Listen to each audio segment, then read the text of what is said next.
All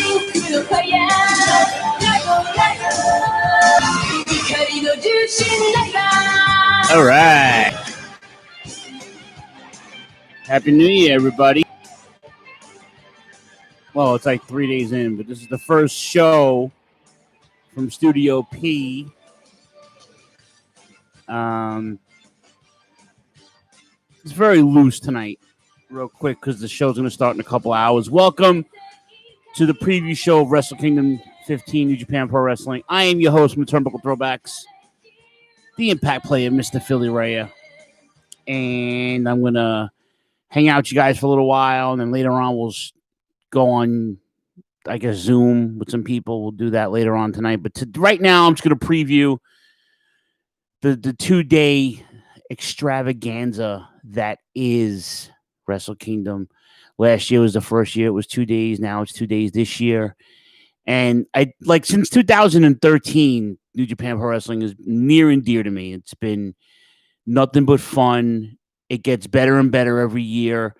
And obviously last year with all the crap going on with the pandemic and fans not being able to go to shows, New Japan slowly brought that back this summer with the limited roster they had. They actually just, excelled and wound up putting together some really good stories, climaxing later on today and tomorrow. So you guys want to join us on Discord? It's Turnbuckle Throwbacks, and it's pound 5153. I'm not too big on Discord, but that's the gimmick. By the way, we're live on the Rant EM Radio. We're live on YouTube. We're live on Facebook, and you can call. I guess Discord. I was going to open the gimmick, the phone number for Skype, but it's just a pain in the ass. I can't do Discord and Skype at the same time because of my limited audio resources, I guess you want to call it like that. But I am pretty excited about the show. I'm actually off from work. That's how excited I am. This is like WrestleMania for us, man. I mean, technically it's Royal Rumble season if you're, stateside, but we're not stateside tonight, folks. We're Tokyo Dome indeed. I'm really just excited for the show, and I'm going to run down the card. I'm going to give some predictions, and then I'm going to rest up and get ready for tonight. Or I guess, tonight this morning here. I think it's 2 a.m. our time. And I almost forgot and set my alarm the wrong way in case I took a nap. Normally they start between 4 and 5 in the morning, but now they're starting at 2 o'clock a.m. our time, which I believe is I want to say 4 p.m. Japan time. So my math is terrible. So anybody wants to, correct me, please, by all means, go ahead. But I'm like I said, I'm pretty excited, and I've been, I'm always optimistic when it comes to pro wrestling in general, even though it's been crappy the last couple of years, and then last year being no different. There was some highlights, and we did highlight some of those on Turnbuckle Throwbacks. I'm sure all the other shows on the Rant and Shining Wizards Network, I'm sure, have done the same thing, just go over. And I mean, AEW's been killing it. No, nothing going on bad there. And Ring of Honor's coming back. And the E did have some good spots, but how could you not deny the greatness that was New Japan Pro Wrestling this past year? Like I said, with a limited roster, man. I mean, a lot of guys couldn't go over there. Matter of fact, one of your champions will not be able to defend the title. We'll get into that in a little while because I'm a little upset about that. Not because I don't like the guy, but we'll get into it and we'll talk about it for a few minutes because, like I said, it's this pandemic has been nothing but nonsense for everybody. It's been a deal, and like I said, a lot of guys couldn't travel, and a lot of guys didn't make any money, and there were certain guys that couldn't finish what they started earlier in the year. As my cat is being a creep. What's up, Augie? But it is what it is. So we'll get into it, and then if you guys want, like I said, you want to call in on Discord, it's Turnbuckle Throwbacks pound 5153. You can tweet me at tbuckletbacks, and on Instagram I have the gimmick open right now. My cat's in the way. You want to run the phone, dude? No, right? I don't think so. He can't handle nothing. I mean, he's just being needy. He was sleeping like 2 minutes ago. But when I'm up, he's got to be up. That's how it is apparently here in Studio P. And I'm just excited, man. It's a new year, and you really have to keep a positive outlook with everything going on. And if this goes off the way it's supposed to go off in terms of how we wanted to go off, and a couple of fans and a couple of our inner circle friends, it's going to be a great time. So we're going to get right into it. Oh, wait a minute. Let's see. Who's calling me? Let's see. Is someone calling? Okay. Milwaukee Tom? Did he? Oh, that's Mod Spock.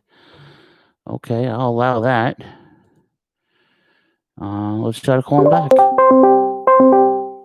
Okay. He can't call and hang up. This guy. Okay, maybe not. All right. Anyway, so let's get right into it without any interruptions here. But I thought we were getting a call. I guess not. Let's check the social media gimmicks. See if anything's jumping off.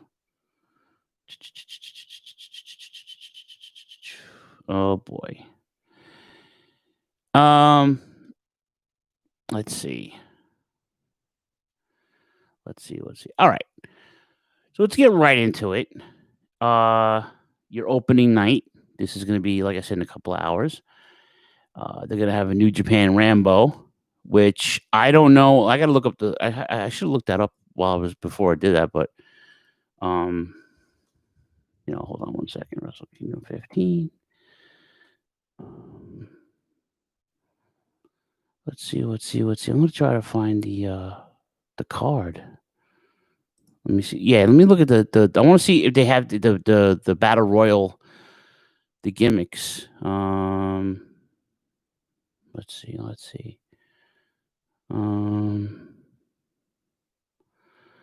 No, that's not it right there. That's night. Is that night 2? No. Let's see. Good thing about, this is that we don't have to. Oh, you lay down, dude. You're in my way here. All right, here's oh no, they don't even tell you who's in the opening, the Rambo gimmick. That's the thing too. Oh, Jesus. Yeah, so I don't know, I have no idea what's going on with that. So let's see. Hold on a minute. Nothing, huh?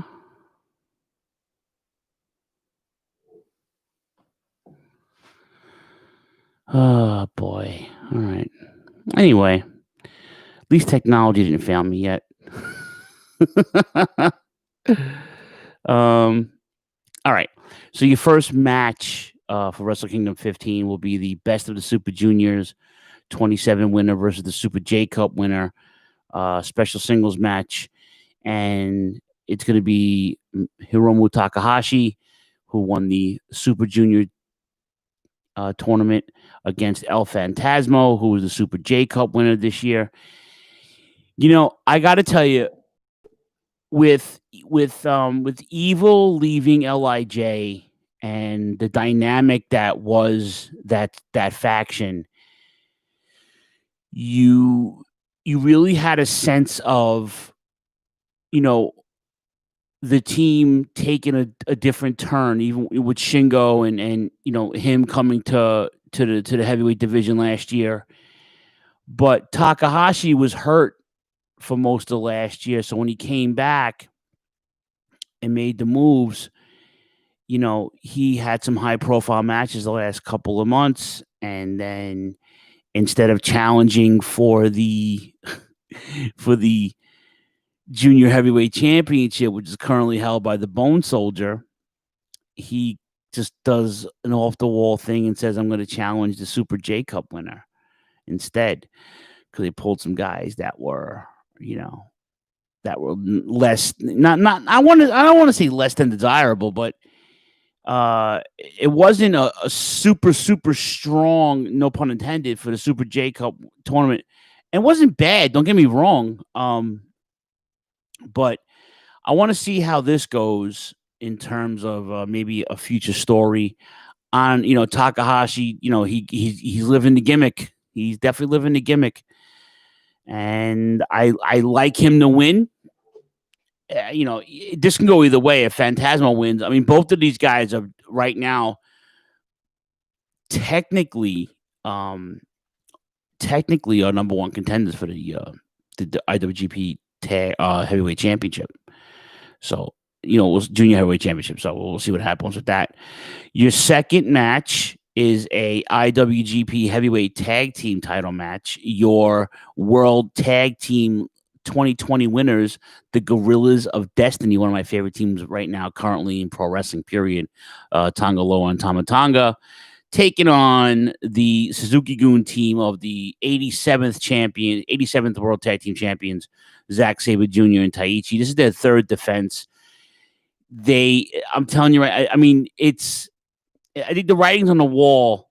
I don't see, the thing is, I thought Taichi was going to get a push late last year because he won some high profile matches, and then he started his tag team with ZSJ, which is fine, but I don't see these guys long term, and I think it's a perfect time for the Gorillas now to take back the titles, to be the 88th tag team champions of New Japan, and hopefully get some more heads in there and get some stories going, man, because I'm really, really excited about that. All right. So before we go into this next match, I mean, let's see here. How much time do we still? We did 13 minutes. All right. Hold on a second.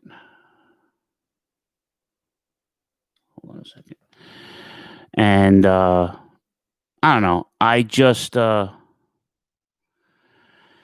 just gonna get into it, I guess, because so right now Kenta is the number one contender for the IWGP US Heavyweight Championship, right? Clearly, and he's been on New Japan Strong, and he went back to Japan and hooked back up with the Bullet Club, helped them win a couple of high profile matches.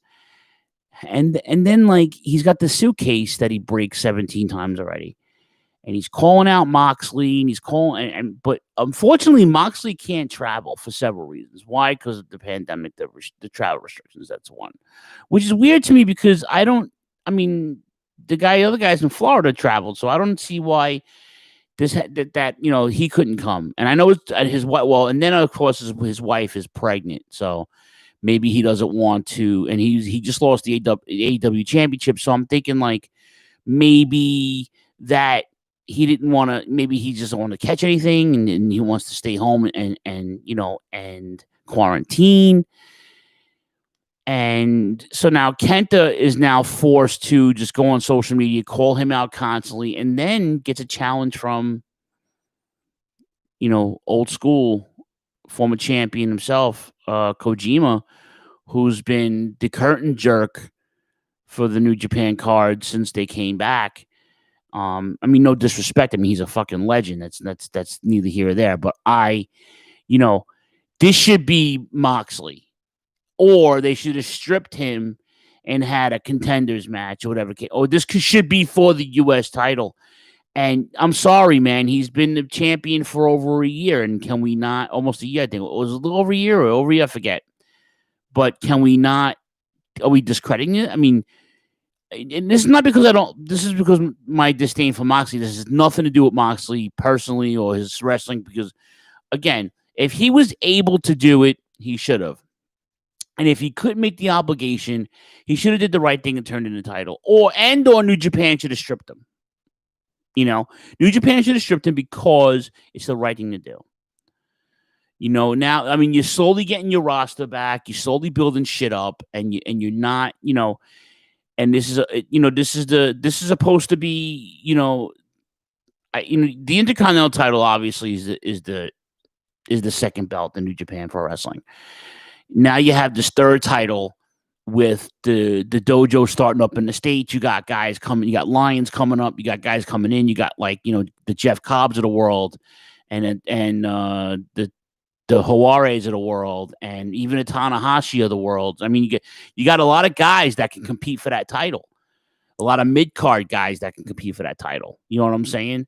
Ishii, a lot of guys, Makabe can come back and do something. And a lot of mid-card guys can do it. But Fale is back, but he's with a tag team right now with Chase Owens. But Fale can challenge forward. Chase Owens can tie it. And a couple Bullet Club guys can do it.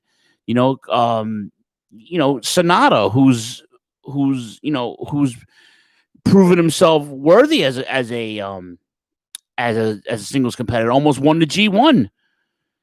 So I mean, these things are achievable, but they can't because Moxley has the title, and Moxley, I don't know why they haven't made a decision to do anything to strip him. I don't know if it's a contract thing. I don't know how they do their contracts there. I should have done more research, but I don't know, man. All I know is that it's a shame. It's a shame because Moxley is a good hand, but if he can't defend the title, he shouldn't be there. He shouldn't be in the scene. He shouldn't be champion. So this should be a title match, and I hope Kenta can. I hope he could retain. And now he's just defending. He can't even fight for the belt. He's going to keep defending the contract, the briefcase. Which is kind of silly, but I mean, what else is new? I mean, if New Japan's not going to strip him, this is what has to be done. This is what has to be done. So it is what it is, and for me, and people go, well, you don't like Moxley. Like I said, it has nothing to do with me not liking Moxley. It's about giving the fans, and like I said, they had matches in the States. He could have went to California. He was in Florida the whole time for AEW. I know he lives in Vegas. He's a West Coast guy. And which makes it even worse because he lives in Vegas. Take the fucking 3-hour drive to Cali, man. Take the 3-hour drive to Cali and do the right thing. It's silly. It's silly. And I'm just, I don't know. Call me silly. They normally do. But this should be for the title. And this shouldn't be for the contract. I'm just very upset about that. So, anyway, I'm 20 minutes in now, about 20 minutes in. So let's take a quick break. Like I said, Topical Throwbacks, pound 5153 on the Discord if you want to join in. If you're listening, thank you for listening. I know it's late, but this is what had to be done. All right, and we're gonna take a quick break, like we do on Topical Throwbacks. Plug our friends, and you listen to the pre-show. The preview of Wrestle Kingdom 15, Rant EM Radio. And I'm Philly Raya from Turnbuckle Throwbacks, and we will be right back. Promotional consideration paid for by the following. Okay, let's give this a try. The Shining Wizards is a funny wrestling podcast. No. The Shining Wizards is an insightful wrestling podcast. How about this? The Shining Wizards is a great wrestling podcast that airs live Monday nights at 7 p.m. East on rantemradio.com and Rant Entertainment Media on the TuneIn app. Of course, it's available on all podcasting platforms. I think that covers it. To check us out, go over to shiningwizards.com and get ready to join us for some wrestling talk and talk about wrestling. I don't know. All those moments will be lost in time. Like tears in the rain. In a world where Hollywood tries to tell you how to live while doing the exact opposite, where fresh ideas are tossed away for a cash grab reboot, where the media has become nothing but propaganda and freedom is traded for what they tell you is security and safety, there is Inconclusive Breakdown. Your weekly look at current events and entertainment with no political correct BS. Just news and uncensored opinions everywhere you get podcasts. A proud member of the Shining Wizards Network.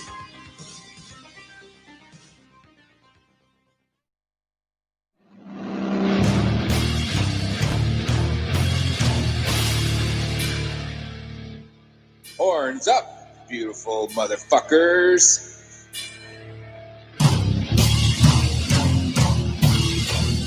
Radioactive Metal is here on the Shining Wizards Network, and we want you to listen.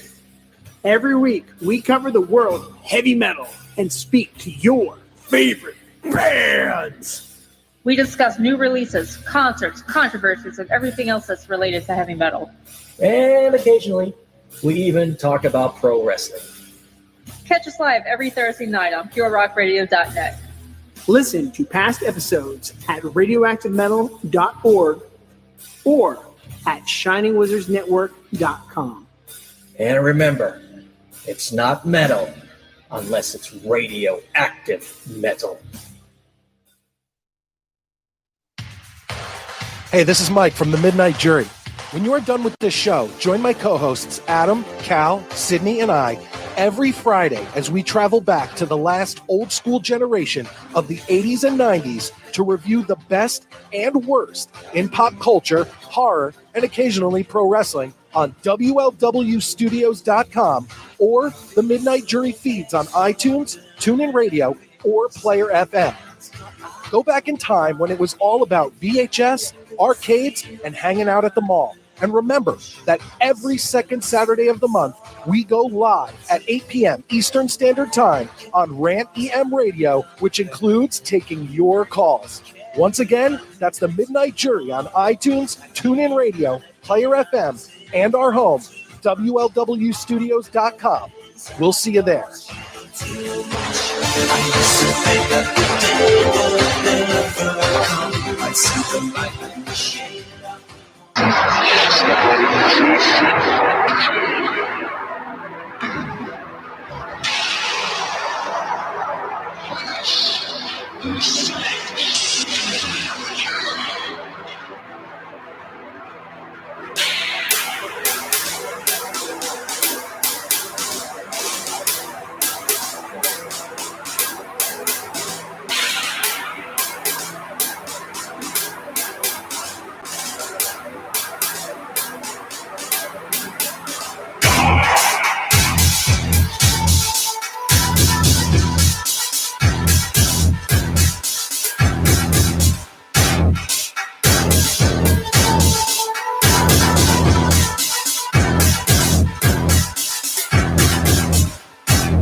All right, we're back.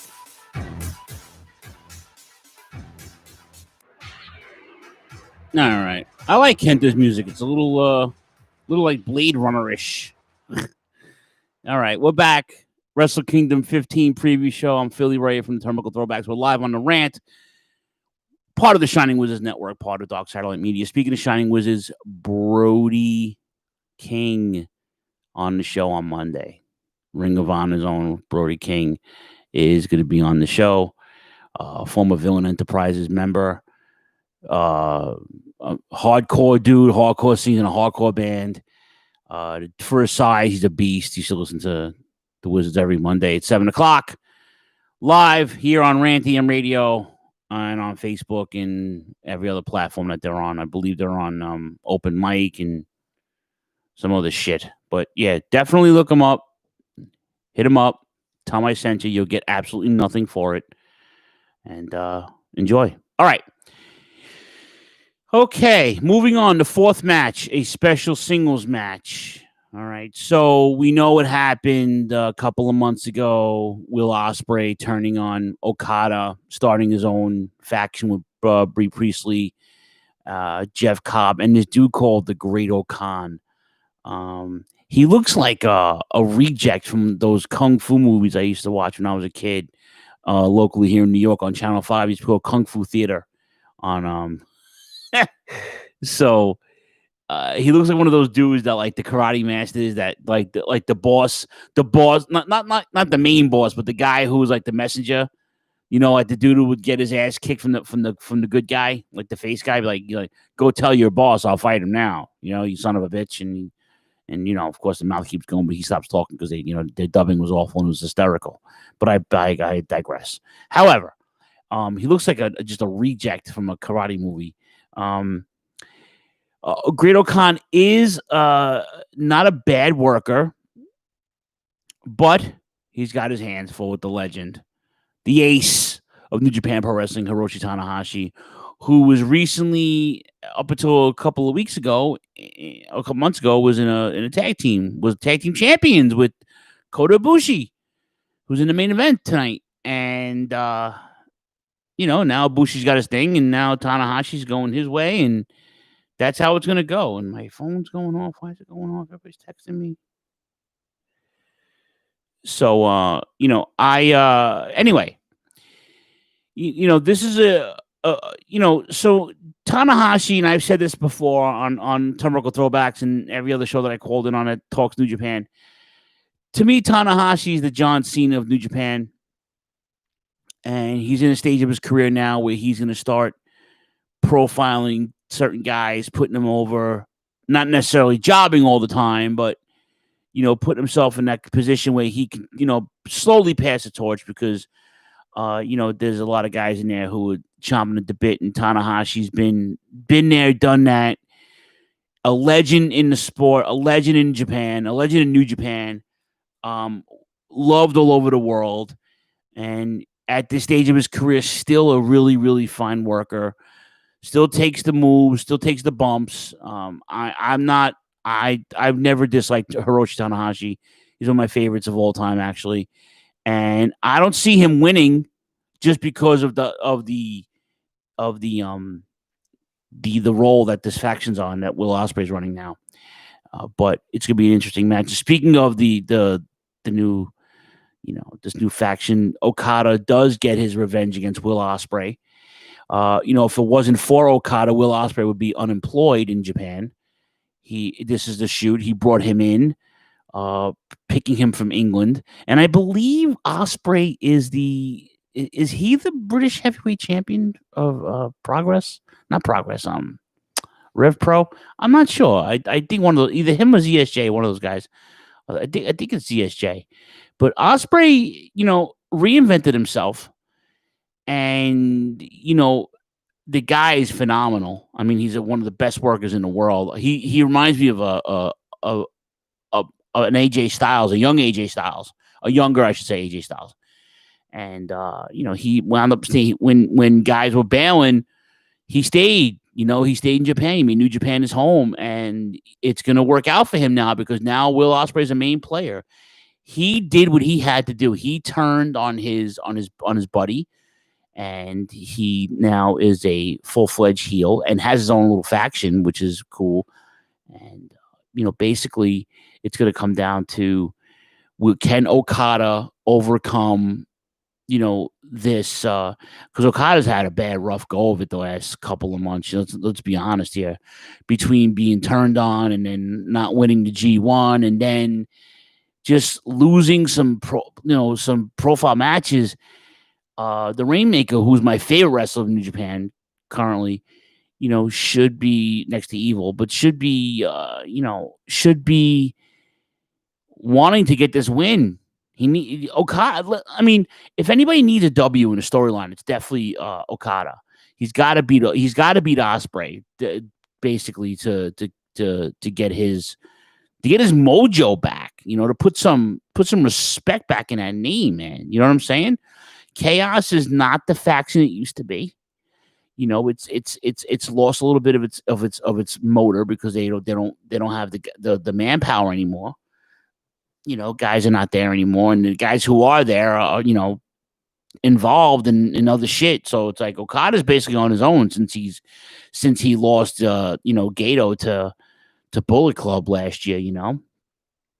So, I mean, this is, in hindsight, I see Ospreay winning the match. But if they want to make it interesting and drag the story on a little more, then let's give the W to Okada, but I don't see it happening. All right. Your next match is for the Intercontinental and Heavyweight IWGP Championships. Naito being the 72nd heavyweight and 26th Intercontinental Champion. is in his second defense since recapturing the title from Evil. The titles, I'm sorry, from Evil. Will fight Kota Ibushi, and so this is a thing where it's always the bridesmaid, never the bride. Kota Ibushi, we have a saying here in New York: it's either shit or get off the pot. And I think he needs to establish himself now as a main player. We all thought he was going to win it last year. We all thought he was going to be the big winner, and it didn't happen. We all know how New Japan books their shows and shit. But, I mean, let's be honest here. He needs to establish himself. He needs to establish himself as a main player. And this is not going to happen unless he wins. I mean, Jay White's waiting for him in night 2. Jay White's waiting for him in about 24 hours. Let's be honest here, kids. So let's Ibushi has to win, and then he even lost his title shot, which is hence why I mean, he needs to establish himself. This is his time.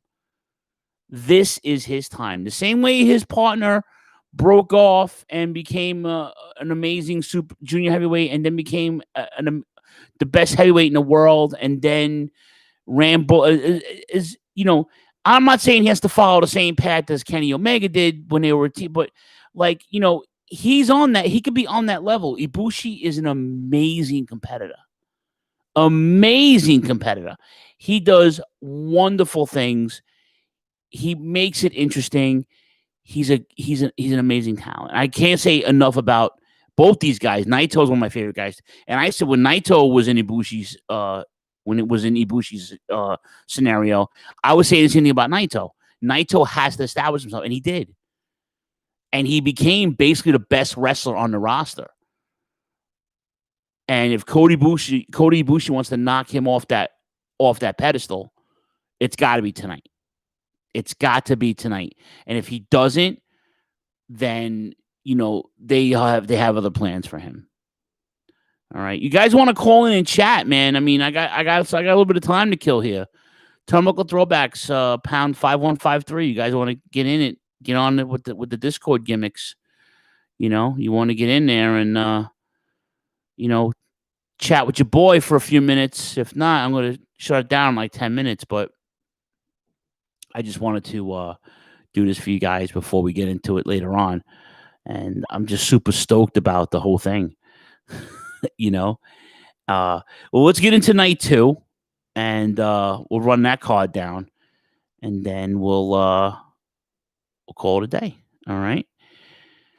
But by the way, both shows at Tokyo Dome. I forgot to mention that. I mean, obviously, you should know that by now. Every Wrestle Kingdom is in the Tokyo Dome. Damn it. But I don't think New Year's Dash is in the City Hall of Tokyo Dome. It's City Hall is like the felt forum of the Tokyo Dome. If you get that Madison Square Garden reference, they used to do it in I think Hurricane Hall was the New Year's Dash. I don't remember. I should know that, but I don't because I'm just, I don't know. Anyway, your opening match for tomorrow, which is a 4 p.m. start. Yeah, I was right. So it's 2 a.m. here. It's 4 p.m. there. This is and this happened last year too. Stardom is going to have a 6-man, the Premier Women's League, the Premier Joshi League of Japan. Stardom's having a 20-minute 6-man tag. It's going to be I don't know nothing about these girls, so I can't call it. So I don't know. I don't follow Stardom. If anybody is fluent in Joshi, please hit your boy up and let him know. Let me know. AZM teaming up with Saya Kamatani and Utami Hayashishida. I hope I said that right. I think I said it right. Versus Natsupoi, Hamika, and Maika. I hope I said that right. And then I have another match, which is Tam Nakano. I don't know if any relation to Bull Nakano. Teaming up with Mayu Iwatani, who I think I've heard of, is fighting Sayuri. I hope I said that right. And Julia. Giulia or Giulia. I have no idea what that means. Okay. Okay. Anyway, that's gonna be the curtain jerker. Your first match though officially is a 4-way for the KOPW King of the Pro Wrestling trophy, whatever the fuck it is. It's the names will be announced probably tonight or tomorrow before the card. Your second match is for the IWGP Junior Heavyweight Tag Team Championship. The amazing team of Kanemaru and Desperado from Suzuki-gun, and Desperado had an amazing final in his last showing. So that was insane what he did in the tournament against Master Wato, who I'm still not convinced about, and Taguchi, the coach. Wato's being mentored by Tenzan. I'm not mad at that at all. I'm a huge Tenzan fan, always has been, even when he wrestled in the States, WCW. I don't see them winning, and there's not enough junior tag teams anymore. Sho and Yo can't compete because Yo is hurt. He's done till I think he's come back this year, but and Eagles is not wrestling anymore as a tag team, and then I don't know if any of the Young Lions are junior heavyweights, but the other guys are fighting for the singles title. So normally this should be. I should be more excited about this. I don't see Wato. They're very high on him. I don't see why. He's not a bad hand. I can't connect with him emotionally. So, if this is going to be his first championship, it should be with Taguchi, a veteran who's been a junior heavyweight his whole career, former champion. He had amazing partners, Finn Balor included, Quint Devitt, whatever the hell you want to call him at that point. But he, the coach would be an amazing partner for him if they were to be the champions. I don't see it happening, though, so. Moving right along, your third match. This is the match I'm looking forward to. The Never Openweight Championship. Jeff Cobb now with the faction of with Ospreay and Okan and Priestley going up against Takagi from LIJ, the Dragon himself. He had an amazing showing in against Minoru Suzuki, which basically profiled him now and cemented him as a heavyweight. Because if you guys remember, he came from I think it was DDT or New Japan, Old Japan. He came with he was junior heavyweight for a little while. I don't see how that was either, but regardless of the fact, this is the perfect title for him. He is just a beast, and I'm he gets better with every match. Sort of like, I know Rob's gonna give me shit for this, but Jay White, same thing. He could skip better with time. This should be as happy birthday Jim Ross, by the way, 69 years old today. This should be a slobber knocker. No, and this is gonna be a fantastic match. I don't see Shinjo losing the belt on his first defense against Jeff Cobb. Craziest shit has happened. The Never Openweight straps, dude, they do swap several times, this has been this has been the 31st champion of the Never Openweight singles title. The 6-man tag team has been swapped several times between Chaos and LIJ and Suzuki-gun. So I think Bullet Club had it too for a little while too. I have to look that up, but I see this as a probably the stiffest match on the card right now. Let's see. All right. Anyway, moving right along. I'm wearing an Evil shirt because I love Evil, even though he cheats every match. Evil and Sonata were really close. This tells a really good story, and I gotta be honest with you. I am so stoked for this because, Sonata, like I said before the break, Sonata has been nothing but brilliant.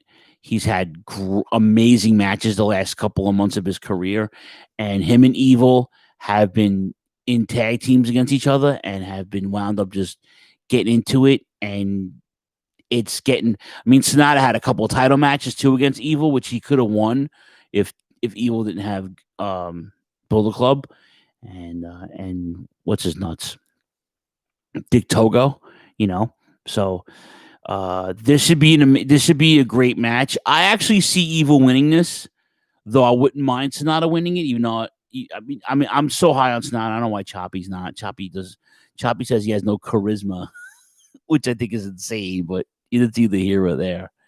But I must tell you, I'm excited because these two guys in storyline have been kicking the absolute shit out of each other.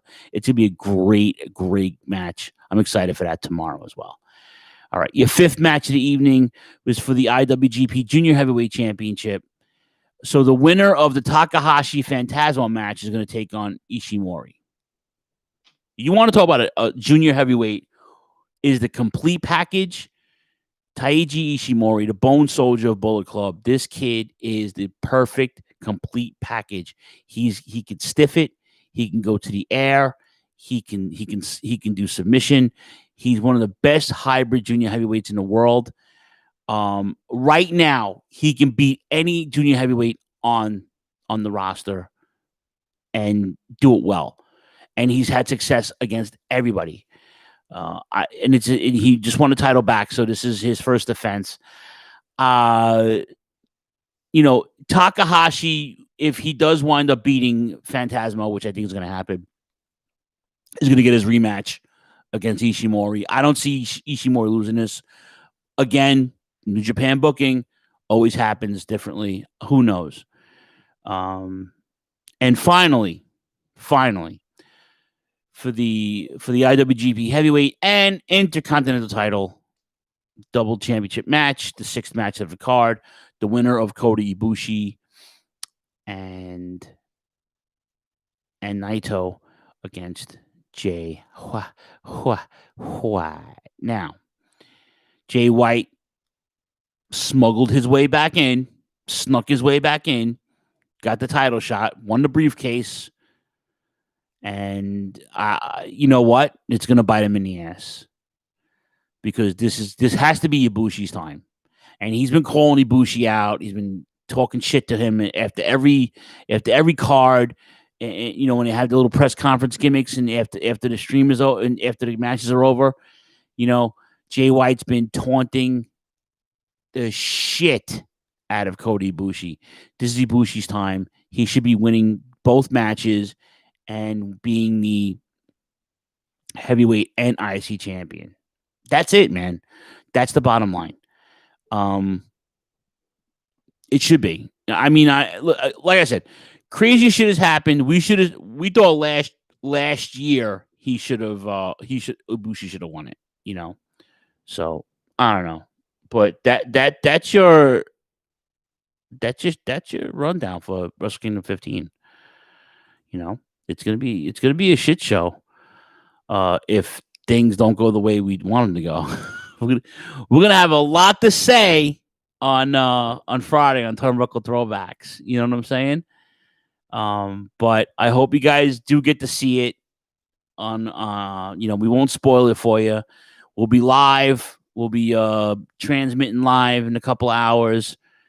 So I hope you guys enjoy the boat nights if you do get to watch it. If you're up with us, I'm going to have the Zoom gimmick. Let me know. I'll get you guys on. You can hang out with myself and Rob, and I think Elena to come on. We're going to have a good time. So let's play some music and get out of here. I want to thank Double A, and I want to thank The Rant for letting me do this tonight. And I want to thank you guys for hanging out with me for the last 45 minutes. It's been a blast. I miss doing pre-shows. I should be doing this shit more often, man. I'm a broadcast journalist. No, I'm joking. Just time and being a grown-up sucks, But thank you guys again. I love you guys. Enjoy Wrestle Kingdom 15. 2021 is finally here. Let's be positive. Let's stay safe. And just be a good fucking human, all right? Take care, guys. Good night.